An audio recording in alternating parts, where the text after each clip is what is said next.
है क्या? नहीं, ये नाम कोई रखता भी नहीं है। क्यों नहीं रखता? कौशल्या 1 लाख मिल जाएंगी, सुमित्रा 1 लाख मिल जाएंगी, कैकई 1 भी नहीं मिलेगी, सीता लाखों मिलेंगी, सूर्पनखा 1 भी। कहने का अर्थ यह है कि जिसे भगवान से प्रेम नहीं था, जिसने जोड़ने का काम नहीं किया, ऐसों का नाम लेना भी समाज में ठीक नहीं है। इसलिए ऐसे लोगों का नाम भी लिया नहीं जाता, कोई नाम नहीं रखता। नाम भी विचार करके रखना चाहिए। इसलिए चलिए, आप तो ये समझो कि आपको हर काम विचार से करना है। भगवान बड़े हैं तो शांति की बात कर रहे हैं। आप लोग भी जरा घर में लड़ाई झगड़ा हो उसके पहले ही सुलह कर दिया करो, एक दूसरे को समझाते रहा करो। जेठानी गरम है तो देवरानी को समझाओ, चलो उसका स्वभाव है, तुम मत बोलो। उसको भी समझाओ, क्या तुम दिन भर मुंह चलाती रहती, थोड़ा चुप रहा करो, कम बोलना चाहिए। जो व्यक्ति, आज एक चीज और नोट कर लो जल्दी से, जो व्यक्ति जितना कम बोलता है वो उतना खुश रहता है, उतना प्रसन्न रहता है, उतना ही आनंद से रहता है। और जो व्यक्ति ज्यादा बोलता है वो उतना ही परेशान और दुखी रहता है। इसलिए हमें कम से कम बोलना चाहिए, ज्यादा से ज्यादा सुनने की आदत हो। कम बोलोगे सुखी रहोगे, ज्यादा बोलोगे दुखी रहोगे। खासकर 50 साल के बाद तो बिल्कुल मौनी बाबा ही बनने से फायदा है। 50 साल के बाद ज्यादा ना बोला करो। अब आपके बच्चे बड़े हो गए हैं, समझदार हो गए हैं, बच्चों को 1 बार समझाओ, 2 बार समझाओ, 3 बार समझाओ, 4 बार समझाओ, 5 बार समझाओ, बहू को 10 बार समझाओ, फिर भी ना समझे तो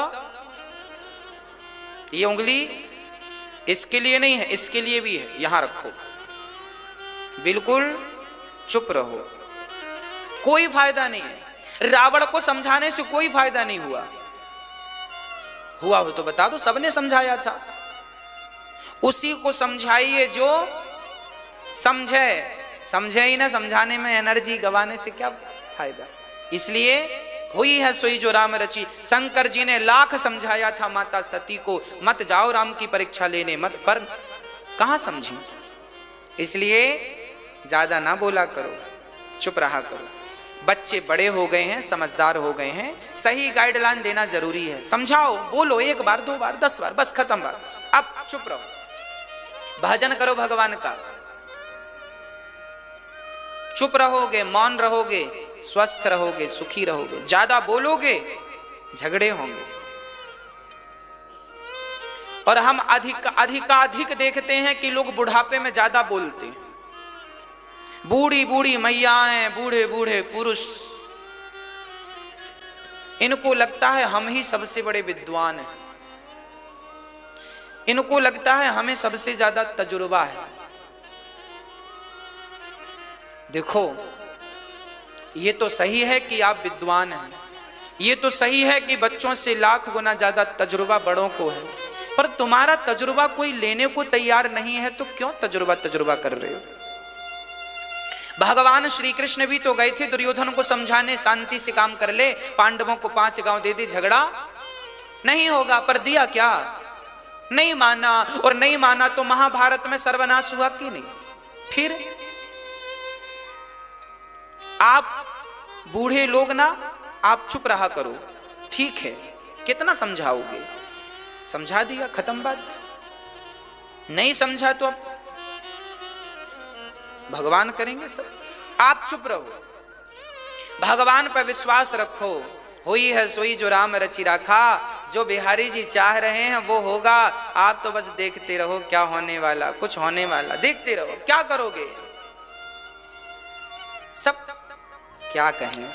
ये छोटे छोटे पॉइंट आप समझ लें जीवन में और धारण कर लें तो आपका आधा सा ज्यादा दुख तो यूं चला जाए और ये जो टेंशन लिए बैठे हो सब खत्म हो जाए, निश्चिंत हो जाओगे।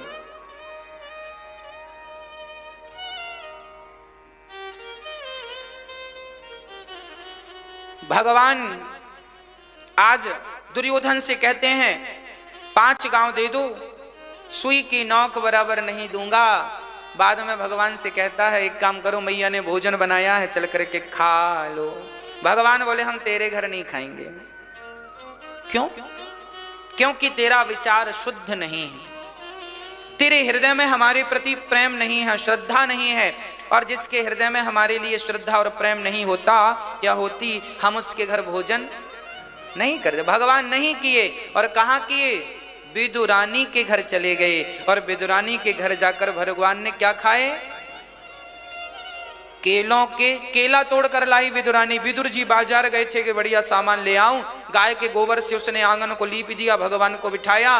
कुछ था नहीं, साग पक रही थी, साग खिलाएगी क्या, तो पके पके केले तोड़ कर ले आई। और भाव में ऐसी डूब गई विदुरानी कि वो समझ रही थी मैं केला खिला रही हूं, पर वो उल्टा रहा था।